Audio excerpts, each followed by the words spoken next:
Le 8e bal des rodéos est ouvert. Sous les acclamations, le collectif de l'Atomium poursuit le combat. Ce jeudi, il décide de scénariser cette réunion avec des rôles bien précis.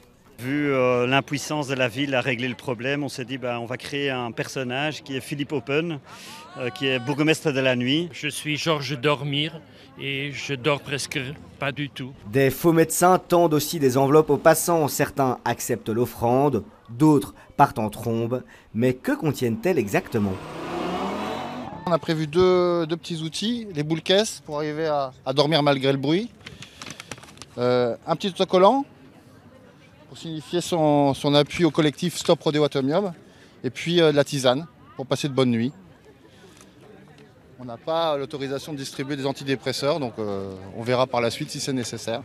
Le collectif lance surtout un nouvel outil numérique, un QR code qui doit permettre aux riverains de signaler facilement les rodéos dans leur quartier.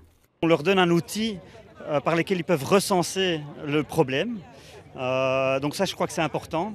Et deuxièmement, évidemment, on va collecter les données qui sont anonymes. Et on va collecter les données. Et avec ces données-là, on va aller voir le bourgmestre et l'échevine de mobilité. En septembre 2024, Stop Rodéo avait déjà manifesté avec quelques changements à la clé.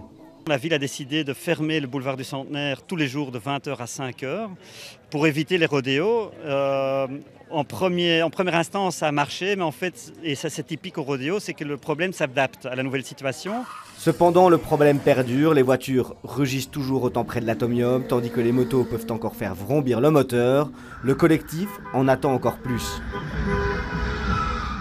On espère que le bourgmestre, les politiciens prennent des décisions de changement de circulation des voitures, surtout les motos, que le bruit diminue.